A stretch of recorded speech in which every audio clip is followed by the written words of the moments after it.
Hello students, welcome to commerce मेरी जान।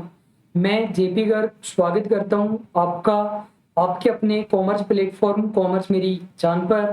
जैसा कि आपको पता है, हम रैंक होल्डर्स के साथ इंटरव्यू कंडक्ट कर रहे हैं कंटिन्यूसली, जिससे कि वो आपको कुछ टिप्स दे सके, स्ट्रेटेजी बता सके कि कैसे उन्होंने प्रिपरेशन की, सिलेक्शन लिया, जिससे आपको मोटिवेशन मिले।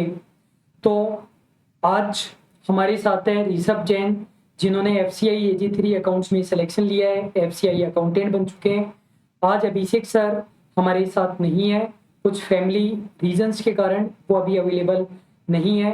तो ऋषभ जी, बहुत बहुत कॉन्ग्रेचुलेशंस आपको और आपकी फैमिली को। Thank thank you so much sir. ये मतलब बहुत मेरे लिए बहुत बड़ा अचीवमेंट है कि आपसे बात कर पा रहा हूँ। तो हमारे लिए भी बहुत अच्छी बात है कि हम आपसे बात कर पा रहे हैं, आप टाइम दे रहे हैं। तो ऋषभ जी, पहला मेरा क्वेश्चन यही है कि जब आपको पीडीएफ में अपना नाम नजर आया सेलेक्टेड में, तो आपका और आपकी फैमिली माता पिता का क्या रिएक्शन रहा? मतलब अनबिलीवेबल सर, जो जब पता चला, आई थिंक वो ऐसा सीक्वेंस भी ऐसा था कि सब लोग घर पे ही थे जब मैंने उनको बताया, तो मतलब अनबिलीवेबल मोमेंट था मेरे लिए। और उनके लिए मैं एक्सप्रेस भी नहीं कर सकता था कि कैसा मोमेंट रहा मेरे लिए और उनके लिए, कि मतलब अनबिलीवेबल कोई वर्ड नहीं है सर। मतलब उस टाइम आके लगा कि यार आपकी मेहनत, इतनी मेहनत आपने की, कहीं ना कहीं ठीक जगह है, आपने सही प्लेटफॉर्म चूज किया है। मेरे को अच्छा इतना सही लगा कि यार आपकी मेहनत सही टाइम पे सही जगह लगी है। मैं कितनी भी मेहनत करूं, मतलब उस टाइम लगता है कि यार आपकी मेहनत सही है। आप कितनी मेहनत करो, किन के लिए कर रहे हो, वो ज्यादा मैंने लगता है। ज्यादा से ज्यादा मेहनत कुछ भी नहीं लगता है। आपने इतनी मेहनत की है, कुछ भी आपको फील नहीं आता है कि आपने इतना दिया है, आपने इतना टाइम दिया है, सब सही लगता है, इतना इतना अच्छा फील आता है। अनबिलीवेबल। बिल्कुल। और ऋषभ जी, ये बताइए कि ये कॉमर्स कंपटीशन का आपका कौन सा एग्जाम है? पहला है, दूसरा है, तीसरा है? कौन सा एग्जाम था? ये कॉमर्स का मेरा तीसरा एग्जाम है। मैंने सबसे पहले 2019 में एफसीआई मेंस, स्टार्टिंग में जब मैं ग्रेजुएट हुआ तभी आई थी। उस टाइम ही मैंने मेंस किया था। तो जैसे ही उस टाइम ही सेम सीक्वेंस रहता है कि 15 दिन के बाद मेंस, दो रिजल्ट टीम्स के आने के बाद 15 मिनट बाद मेंस एग्जाम होता है। तो उस टाइम भी मेरा सेम सिचुएशन हुई कि मतलब उस टाइम था इतना अवेयर नहीं थे कि क्या स्ट्रेटजी रहती है, क्या नहीं रहता है। उस टाइम मैंने यूट्यूब पे सर्च किया computer classes for commerce classes या कॉमर्स के। तो पहला या दूसरा सजेशन था। मैंने तब से सीएम जी को वहां से यूट्यूब से मैंने देखा, उनकी एक दो क्लासेस अपलोड थी उस टाइम। मैंने उनसे वहां से क्लासेस देखी सीएम जी से, और मैंने वहां से कॉन्टेक्ट किया। मैं 2019 में मैंने फर्स्ट टाइम उनकी टेस्ट सीरीज ली थी, ओनली उस टाइम टेस्ट सीरीज ली थी मैंने, और हैंड रिटन नोट्स बनाए थे उनके जैसे टेस्ट सीरीज के अकॉर्डिंग। मैं तब से उनको फॉलो कर रहा हूँ। उसके बाद मैंने जेविनल दिया, उसके बाद मैंने संगणक दिया, और मैंने बहुत सारे प्लेटफॉर्म, बहुत सारे एग्जाम दिए, लेकिन फाइनली एफसीआई मेरा वेट कर रहा था। तीसरा मेरा वापस अभी 2022 वाला एफसीआई मेंस लगा, और मैंने। तो स्टूडेंट्स, ऋषभ जी ने बताया कि इन्होंने तीसरा चौथा कॉमर्स कंपटीशन का एग्जाम दिया है। पहले भी एफसीआई जेवीबीएनएल का एग्जाम दिया था, जिसमें सिलेक्शन नहीं हुआ था, और इस बार हुआ है। और जैसे कि आपको पता है कि एफसीआई में 2 फेज में एग्जाम होता है, और हमने आपको बताया भी था दोनों फेज में टाइम नहीं देते हैं। 2019 में 15 डेज का टाइम दिया था, इस बार 7 दिन का दिया था। या तो प्रिपरेशन फेज 1 फेज 2 की एक साथ हो सकती है, या फिर प्रिपरेशन नहीं हो सकती है। और फेज 1 पिछली बार रहने का रीजन भी ऋषभ जी का यही रहा कि इन्हें पता नहीं था केवल 15 दिन का ही टाइम मिलता है। और ऋषभ जी, ये बताइए कि कॉमर्स कंपटीशन के अलावा और कोई एग्जाम दिए हैं आपने, और उसमें कहाँ हाँ तक सर। पहुंचे हैं आप? कितने एग्जाम दिए हैं? सर मैंने मतलब मैं काउंट नहीं कर पा रहा हूँ। मैं 10 से या 10 12 या 10 से 15 अप्रोक्स तो मैं केवल मेंस मेंस दे चुका हूँ। मैं प्रीलिम्स की तो काउंट ही नहीं कर रहा, मैं मेंस का काउंट कर रहा हूँ। मैंने शायद आई थिंक 15 के अप्रोक्स मेंस दे दिए। मैंने अदर जैसे रेलवे, मैंने सीजीएल 2022 दिया था अभी। उसके अलावा मैंने डीडीओ मेंस दिया था, और एडीओ मेंस दिया हुआ था एलआईसी का। और पीएफओ में मैंने क्लर्कल वैकेंसी उसकी, उसका भी मेंस दिया था। हर बार मतलब एक ही रहता था कि मेंस नहीं हो पा रहा था, मेंस नहीं हो पा रहा था। Last finally FCI. तो स्टूडेंट देखो, जनरली स्टूडेंट को ऐसा लगता है कि किसी ने एग्जाम दिया, 2-3 महीने में पेपर क्लियर हो गया, गवर्नमेंट जॉब मिल गई, तो ऐसा नहीं है। देखो ऋषभ जी ने बताया कि ये काउंट नहीं कर पा रहे हैं कितनी बार इन्होंने असफलताएं देखी है। कम से कम 15 बार तो ये मेंस तक पहुंचे हैं अलग अलग एग्जाम में, तो कम से कम मतलब 40 बार इन्होंने एग्जाम दिए होंगे। और कई बार मेरे पास स्टूडेंट का मैसेज आता है कि हमारा तो फाइनल नहीं हुआ, वेटिंग में रह गए, डिप्रेशन में चले गए, जिंदगी खराब हो गई। तो आप देखिए कि जो स्टूडेंट सेलेक्ट होता है वो कितना खुद को पॉजिटिव रखता है, कितना ज्यादा बार वो चींटी वाली कहानी मुझे याद आ रही है कि कितनी बार चढ़ना पड़ता है तब जाकर के अपन उसे पार कर पाते हैं। तो ऋषभ जी ये बताइए कि इस बार आपने प्रॉपर यदि कॉमर्स पोर्शन की बात करें तो उसकी आपने कितने मंथ प्रिपरेशन की थी और कितने घंटे प्रिपरेशन करते थे, ये बताइए। सर मैंने, अगर मैं देखूं तो मैंने प्रिपरेशन कभी छोड़ी ही नहीं। मैंने 2019 में फर्स्ट टाइम जब मेंस दिया तभी लगा कि नहीं, कॉमर्स सेक्शन अपने लिए बहुत इजी गोइंग है, क्योंकि अगर मैं अदर एग्जाम्स को देखता हूँ तो उनसे कंपटीशन कम रहता है। कंपटीशन ये नहीं कहता कि कम रहे, मतलब आपको पढ़ना कम पड़ेगा। अब मैं कह रहा हूँ कंपटीशन कम रहता है, नंबर ऑफ स्टूडेंट कम रहते हैं। स्ट्रेटेजी मैंने तब से बनाई, मैंने हैंड रिटन नोट्स तब से बनाना स्टार्ट कर दिया। मैं केवल उनको ही पढ़ता रहता, जब भी एग्जाम आता है मैं वापस उनको रिपीटेशन करता रहता। जैसे जो चेंजेस आते हैं मैं चेंजेस करता रहता। मैंने अप्रोक्स में कभी टाइम लिमिट की नहीं रहता, क्योंकि किसी का माइंड कैसा होता है, किसी का माइंड कैसा, तो मैं ये टाइम वाला रेशियो मैंने कभी लिया ही नहीं। मायने रखता है सिलेक्शन, सिलेक्शन एंड सिलेक्शन। और ऑन एन एवरेज डेली कितने घंटे पढ़ाई हो जाती थी? ऑन एवरेज मैं तो इतना पढ़ने में शार्प भी नहीं था स्टार्टिंग से, नॉन इंटरेस्टेड स्टूडेंट था कि केवल जॉब्स के लिए पढ़ना पड़ रहा था। तो अप्रोक्स 7 to 8 आवर्स में पढ़ता था, सब including general section and commerce section. Student, एक बहुत अच्छी बात है कि ऋषभ जी ऐसा नहीं कर रहे हैं कि आप लोगों को आर्टिफिशियली मोटिवेट करने के लिए बढ़ा चढ़ा करके बातें कहें। ये बिल्कुल सिंपल बातें कह रहे हैं कि इन्होंने एक तो प्रिपरेशन कंटिन्यू रखी, जैसे पहले एफसीआई का एग्जाम दिया था, जेवीवीएनएल का दिया था, तो ऐसा नहीं किया कि वैकेंसी आती है तो तैयारी की फिर छोड़ दी, हो कंटिन्यूसली की। और इन्होंने ये भी बताया कि ये ज़्यादा इंटेलिजेंट नहीं रहे थे, लेकिन ये डेली 5 6 7 घंटे जितना पढ़ सकते थे उतना उन्होंने कंटिन्यूसली पढ़ा। ऋषभ जी 10th 12th में क्या परसेंटेज रही थी अपनी? 10th में मेरा 78 था। हाँ। और 12th में मेरा 66 था। तो देखिए 12th में केवल 66% ही थे, फिर भी जो कंटिन्यूटी होती है ना, जो लगन होती है, वो हमें यहाँ तक पहुंचा देती है। जबकि आप पाएंगे कि कुछ स्टूडेंट 12th में 90% लेकर के आते हैं, फिर भी वो कम सक्सेसफुल रह जाते हैं। और इससे पहले कि हम कॉमर्स पोर्शन पर आए, चलिए पहले कॉमर्स पोर्शन की बात कर लेते हैं। तो कॉमर्स पोर्शन में आप जो नोट्स थे वो प्रिंट आउट निकलवाते थे, या आपने सेल्फ हैंड रिटन नोट्स बनाए, या फिर मोबाइल से रीड करते थे, वो क्या तरीका रहा आपका?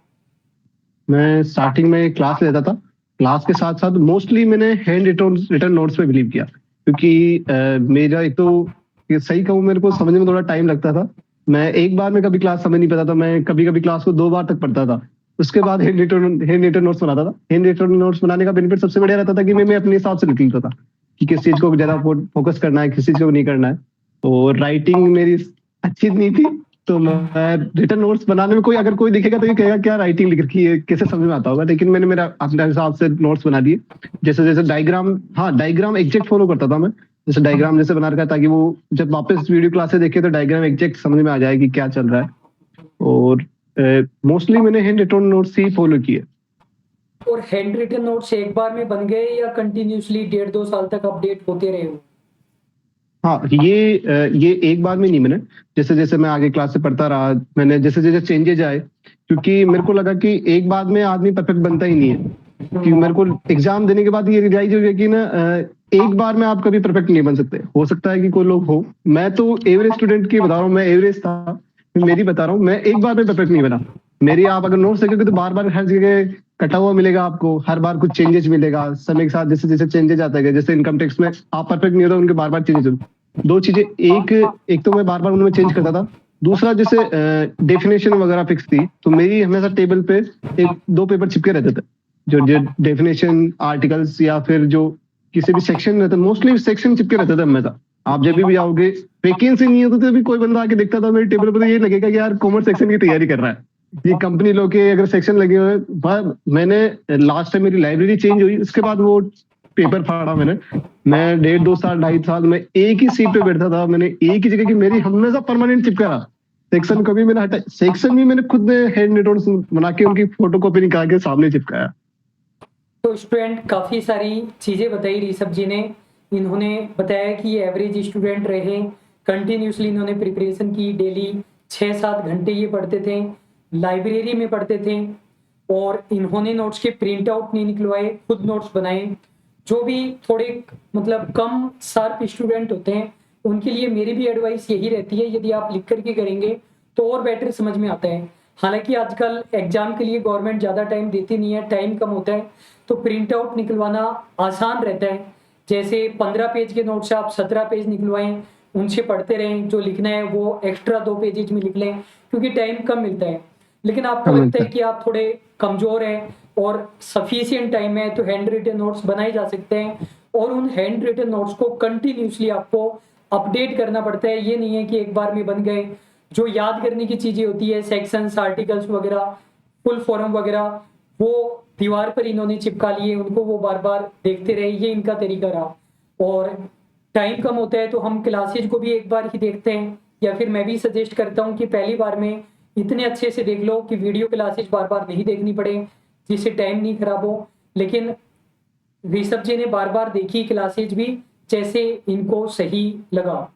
अब ऋषभ जी एक बात बताइए कि ये जो आपने कॉमर्स पोर्शन स्ट्रॉन्ग किया, तो इसमें आपने केवल सीएमजे को ही फॉलो किया या फिर कोई अदर टीचर इंस्टीट्यूट उनका भी आप यहाँ पर नाम ले सकते हैं जिनका आपकी सफलता में योगदान रहा?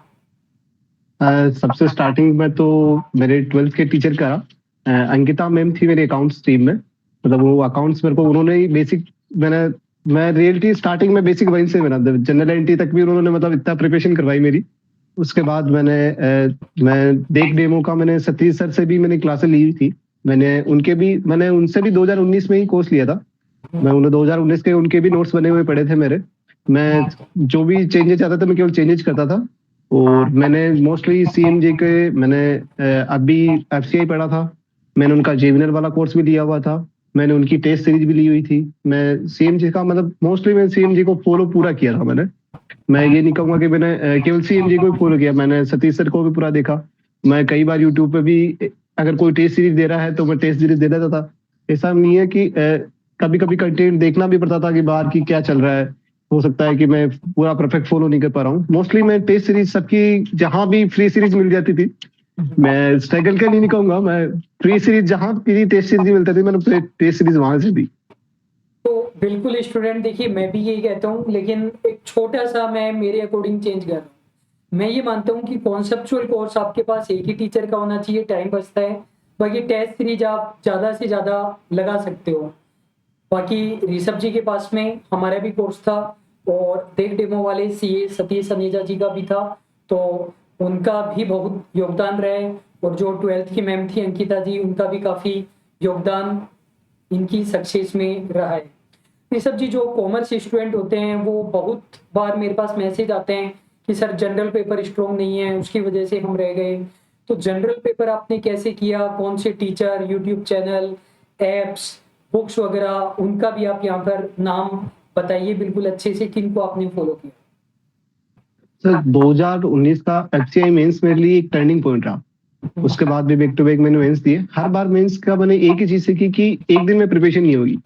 तो मैंने गौरव सर का मैं डेली करंट जीके उनकी 1-1.5 घंटे की क्लास रहती है, मैं अभी भी कंटिन्यू उनको फॉलो करता हूँ। सिलेक्शन होने के बाद में मैं कभी उनकी डेली जीके क्लासेस नहीं छोड़ता। मैंने हमेशा उनको फॉलो किया। जीके जीके और इंग्लिश मेरा सबसे बड़ा वीक पॉइंट था। इंग्लिश सेंट्रल गवर्नमेंट की आप तैयारी कर रहे हो और आपका सबसे मतलब मैं क्या बोलूं, मेरे साथ वाले भी वही हंसते थे कि यार मैं इंग्लिश सेक्शन, आप सेंट्रल गवर्नमेंट की तैयारी कर रहे हो और सेक्शन में आपका इंग्लिश सेक्शन इतना कमजोर है। लेकिन मैंने हमेशा स्टार्टिंग से एक चीज मानी कि एक चीज एक दिन में किसी प्रिपरेशन नहीं होती, रेगुलरिटी आपको रखनी पड़ती है। मैंने गौरव सर की रोज 1.5 घंटे की क्लास देखता था मैं उनकी, और कंटिन्यू उनको फॉलो किया। मैं टेस्ट सीरीज वगैरह मैंने टेस्ट सीरीज के नाम से ही, टेस्ट बुक के नाम से जो ऐप है, मैंने टेस्ट सीरीज जनरल सेक्शन की वहां से तैयारी। जनरल सेक्शन ने मेरे को ये सबक दिया कि ना आपको वो बहुत प्लस पॉइंट का काम करेगा। आप उसको ऐसा इजिली मत लीजिए कि यार उसको सेक्शन को छोड़ देते हैं अपन केवल कॉमर्स कॉमर्स का। हम जैसे जेविनर में देखते हैं हमारा वेटेज ज्यादा रहता है कॉमर्स का, तो हम सब यही फॉलो करते हैं कि यार कॉमर्स में अपन कॉमर्स कॉमर्स पढ़ लेते हैं और जनरल सेक्शन इजी गोइंग छोड़ देता है। मैंने जेविनल में भी यही किया, मैंने केवल कॉमर्स कॉमर्स सेक्शन पढ़ता रहता था दिन भर। मैं केवल मैंने लास्ट टाइम जरूर 2-3 दिन जीके देखी होगी, बाकी commerce section commerce section commerce section commerce section. अब वो उस टाइम भगवान जाने या फिर मेरी कुछ कमी, मैं मेरी खुद की भी मानता हूँ कि मेरी भी कमी थी कि मैंने जनरल सेक्शन में बिल्कुल ध्यान नहीं दिया, तो अगर कॉमर्स सेक्शन में भी अच्छे मार्क्स आते हुए भी मैंने जेवीएम नहीं हो पाया। बिल्कुल। तो स्टूडेंट ऋषभ जी ने बताया कि जनरल पेपर भी हमें साथ साथ तैयार करना पड़ेगा कॉमर्स पोर्शन की, तभी प्रिपरेशन हो सकती है। जनरल पेपर के लिए इन्होंने टेक्स्ट बुक से टेस्ट सीरीज ली हुई थी। और ऋषभ जी ये बताइए कि जैसे आप कॉमर्स स्टूडेंट हैं और आपने कॉमर्स कंपटीशन की भी तैयारी की है, जनरल कंपटीशन की भी तैयारी की है, तो एक कॉमर्स स्टूडेंट के लिए क्या आसान रहेगा? कॉमर्स कंपटीशन की तैयारी करना आसान रहता है या फिर वो एसएससी, सीजीएल, रेलवे उनमें सिलेक्शन के ज्यादा चांसेस रहते हैं आपके अकॉर्डिंग? मैं सही मन से कहूंगा तो कॉमर्स सेक्शन ही इजी रहेगा। जनरल सेक्शन मैंने दिए हैं, इतना टफ रहता है, और स्पेशली कॉमर्स स्टूडेंट के लिए जिन्होंने विदाउट मैथ अपनी एजुकेशन की है। मेरी 12th में भी मैथ नहीं थी, मैंने लास्ट टाइम 10th पढ़ी थी, उसके बाद इतनी दिक्कत आती है कि इतना टाइम, मेन चीज है कि कंपटीशन में टाइमिंग, आपके पास टाइमिंग लिमिट रहती है। आपको इतना कोर्स पढ़ना है जिसका कोई लिमिट नहीं है। आप अपने स्ट्रेंथ पे ध्यान दीजिए, अपनी वीकनेस पे ध्यान दीजिए। तो मैं तो यही मानूंगा कि कॉमर्स सेक्शन में अगर आपके पास कॉमर्स है तो सबसे ज्यादा ध्यान आप कॉमर्स एग्जाम पे ही दीजिए। तो स्टूडेंट मैं भी यही मानता हूँ और ऋषभ जी भी यही मानते हैं कि यदि आप कॉमर्स स्टूडेंट है तो कॉमर्स कंपटीशन में सिलेक्शन लेना इजी होता है as compare to general competition exam, क्योंकि यहाँ पर कंपटीशन कम होता है, वहाँ पर कंपटीशन भी बहुत ज़्यादा होता है और ये आपका स्ट्रॉन्ग पोर्शन है जिसको आप प्रिपेयर कर सकते हो। और ऋषभ जी ये बताइए, जैसे काफ़ी टाइम से आप तैयारी कर रहे हैं, 4-5 साल से, तो होता है क्या है, जब इतना टाइम हो जाता है तो हम डीमोटिवेट होने लग जाते हैं। कई बार रिलेटिव्स भी कुछ कह देते हैं या बहुत सारे रीजन होते हैं। तो इस टाइम में खुद को मोटिवेट कैसे रखा? कोई पर्सन या कोई भी चीज जो आपको कंटिन्यूसली इंस्पायर करती थी, वो क्या रहा? मैं सबसे ज्यादा ऐसा नहीं है कि मैं डिमोटिवेट ही नहीं रहा। मैंने 1.5-2 साल मतलब पहले भी मेरे को ऐसा लग रहा था कि अब छोड़ देना चाहिए, इतना टाइम हो गया। उसके बाद सबसे बड़ा एज फैक्टर होता है, धीरे धीरे आप एज बढ़ने जाते हो, कहते हैं एज जैसे जैसे बढ़ रही है आपका माइंड शार्प उतना कम होने लग जाता है। एक्सपीरियंस बढ़ता है लेकिन माइंड उतना शार्प नहीं रहती। मैं सबसे बड़ा मतलब फैमिली सपोर्ट इतना जोरदार रहा कि ना लास्ट तक उन्होंने ये नहीं कहा कि यार अब छोड़ दे, उन्होंने कहा एक एग्जाम और। मतलब इतना फैमिली सपोर्ट रहा कि मैं अनबिलीवर। उन्होंने कभी ये नहीं कहा कि यार नहीं यार तू इतनी दिक्कत खा रहा है यार, इतने परेशान हो रहा है, छोड़ दे। उन्होंने यही कहा कि नहीं ठीक है, नहीं हो रहा तो कोई बात नहीं है, अगला एग्जाम हो जाएगा, अगला दे। तो मैं स्टूडेंट सबसे ज्यादा देखिए, थैंक्स मतलब कंटिन्यू। फैमिली सपोर्ट को ही कहूंगा कि उनके बिना पॉसिबल नहीं हो पाता। तो स्टूडेंट देखिए, बहुत ज़्यादा ज़रूरत होती है हमें पॉजिटिविटी की। जब हमें कोई ताने देता है तो वो सामने वाला पर्सन नहीं समझ पाता, उसको लगता है कि हम 4 साल, 5 साल, 7 साल से सिटी में रह रहे हैं, घर वालों के पैसे खराब कर रहे हैं, सिलेक्शन नहीं हो रहा। तो सामने वाला नहीं समझ पाता कि एक स्टूडेंट पर कितना बर्डन होता है, कितनी ज़्यादा हमें मेहनत करनी पड़ती है। तो जो लोग मतलब गलत तरीके से या नेगेटिविटी करते हैं, डिमोटिवेट करते हैं, उन लोगों से मेरी रिक्वेस्ट है कि अगर कोई स्टूडेंट प्रिपरेशन कर रहा है, अपनी तरफ से मेहनत कर रहा है, तो आप उसे मोटिवेट कीजिए। यदि वो रह गया है तो कुछ ना कुछ उसने सीखा है, कंटिन्यूसली मोटिवेट करेंगे, वो जरूर सक्सेस होगा। और बहुत ज़्यादा फैमिली ने सपोर्ट किया ऋषभ जी को। ऋषभ जी ये बताइए कि आजकल स्टूडेंट टेलीग्राम, व्हाट्सएप, यूट्यूब पर बहुत ज़्यादा टाइम कंज्यूम करते हैं, उसके कारण न केवल टाइम खराब होता है बल्कि बहुत ज़्यादा स्क्रीन टाइम के कारण हमें आलस भी आता है, नींद भी ज़्यादा आती है और अननेसेसरी के डिस्कशंस होते हैं, पॉलिटिकल मैटर चल रहा है कुछ भी, तो माइंड भी डाइवर्ट होता है। तो आप कितना टाइम देते थे और कैसे इससे दूर रहा जाए? सही बताऊं मैं कभी दूर नहीं रहा। मैं खुद भी एक तरह से मतलब हैबिट थी मेरे को लेकिन मैंने स्टार्टिंग से एक चीज रखी कि कंट्रोल, अपने आप पे कंट्रोल। सिर्फ 5 मिनट जैसे ही मेरे एक टॉपिक खत्म हुआ, मैं मोबाइल उठाता था, 5 मिनट पढ़ता था या कुछ भी स्क्रॉल करता था, 5 मिनट बाद वापस रखता था। अपनी स्टार्टिंग से टाइमिंग रखता था 10 मिनट 5 मिनट, मैंने शुरू से एक चीज पे रखा कि कंट्रोल। मतलब ये लाइब्रेरी नहीं में किया केवल कि 5 मिनट पढ़े, 5 मिनट मोबाइल, 5 मिनट पढ़ा, 5 मिनट नहीं मोबाइल। नहीं नहीं नहीं नहीं नहीं नहीं कंटिन्यू, अगर जैसे क्लास चालू कर दी तो उसके बीच में मोबाइल को बिल्कुल डिस्टर्ब नहीं करना है। क्लास खत्म होने के बाद कॉल भी आ रहा तो मैं भी कॉल साइड में रख देता था, मैं कॉल पिकअप भी नहीं करता था, मोस्टली मैं कॉल पिकअप नहीं करता था। सिर्फ क्लास है तो उस टाइम क्लास पे, बाकी नॉर्मली मैं खुद भी कह रहा हूँ मैं इतना पासली नहीं था, मैं खुद को मैं कह रहा हूँ मैं इतना इंटेलिजेंट नहीं था कि मैं खुद को ऐसा कहूँ नहीं यार मोबाइल नहीं चलाना चाहिए। मैं खुद उसका हैबिट हूँ, अभी भी हैबिट है। मैं मोबाइल हमेशा यूज लेता हूँ, लेकिन हर चीज का एक टाइमिंग होती है। मैंने को उस चीज को मैंने फॉलो किया कि नहीं, क्लास के टाइम क्लास में, लाइब्रेरी में कभी कुछ भी नहीं चलाना, अपने अपने केवल मटेरियल देखना है, उसके बाद मोबाइल खोलते हैं। तो स्टूडेंट देखिए, यही एडवाइस है, यदि आप सोशल मीडिया, टेलीग्राम, यूट्यूब इनसे दूर रहते हैं तो ज़्यादा बेटर है। नहीं रह पाते हैं तो जैसे आप क्लासेस देख रहे हैं तो 1-1.5 घंटा पढ़ाई कीजिए, बीच में उस ऐप से, उस वीडियो से कुछ और देखिए मत, कंटिन्यूसली 1-1.5 घंटे पढ़ाई कीजिए। फिर 5 मिनट का ब्रेक लेना है तो फिर आप उस 5 मिनट में जो भी आपका व्हाट्सअप, यूट्यूब वगैरह है वो चेक कर सकते हैं। तो ऋषभ जी, हमारा आखिरी क्वेश्चन है आपसे कि कॉमर्स मेरी जान के साथ आपका एक्सपीरियंस कैसा रहा, जो भी अच्छा बुरा, पॉजिटिव नेगेटिव, शिकायत, वो सब कुछ आप बता सकते हैं। वीडियो ऐसे ही अनकट स्टूडेंट्स के पास जाएगा, तो बताइए कैसा एक्सपीरियंस रहा आपका हमारे साथ। सर एक्सपीरियंस बहुत शानदार रहा।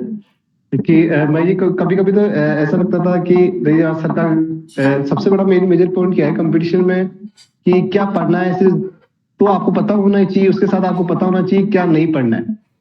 सीएमजी ने अपनी मेंटेलिटी पे इतना ध्यान दिया हुआ है कि मैं कभी कभी मतलब ऐसा लगता था कि यार नहीं यार, 100 में 4, कभी कभी गुस्सा आता था कि यार 104 क्वेश्चन अपने से हुए ही नहीं।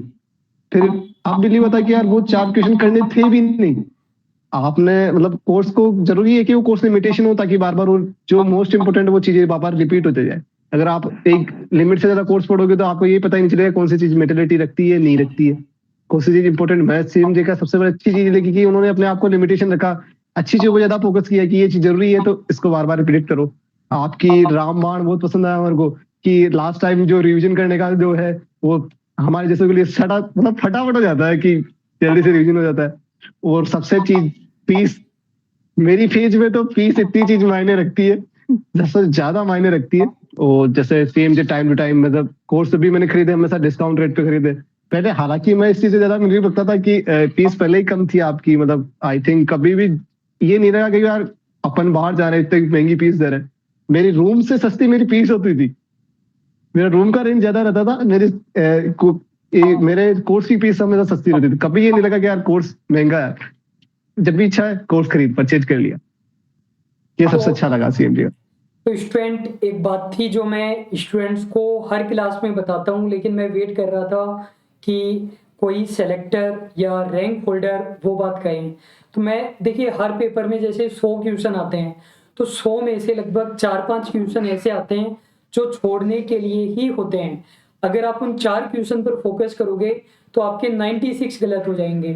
तो कई बार कुछ स्टूडेंट क्या करते हैं कि उन 4 क्वेश्चन पर इतना टाइम लगाते हैं, एग्जाम में उनके वो 4 क्वेश्चन ही हो पाते हैं, वो 96 नहीं हो पाते हैं। आपको फोकस उन 96 पर करना पड़ता है। तो ये बहुत अच्छी बात ऋषभ जी ने बताई। और कुछ हमारे रामबाण वीडियोज होते हैं जिसमें हम क्विक रिवीजन करते हैं। अगर 70 घंटे की क्लासेज है तो 4 घंटे में पूरा कंप्लीट करने की कोशिश करते हैं। लेकिन उन रामबाण का बेनिफिट तभी होता है जब आपने कंप्लीट क्लासेज देखी हो। डायरेक्टली आप ये नहीं कर सकते कि केवल उन 4 घंटे की क्लासेज को देख करके चले जाएं। तो ऋषभ जी, इतनी अच्छी जानकारी हमारे व्यूअर्स को देने के लिए धन्यवाद, और आपको और आपकी फैमिली को एक बार फिर से बहुत बहुत congratulations. Thank you so much sir. Thank you.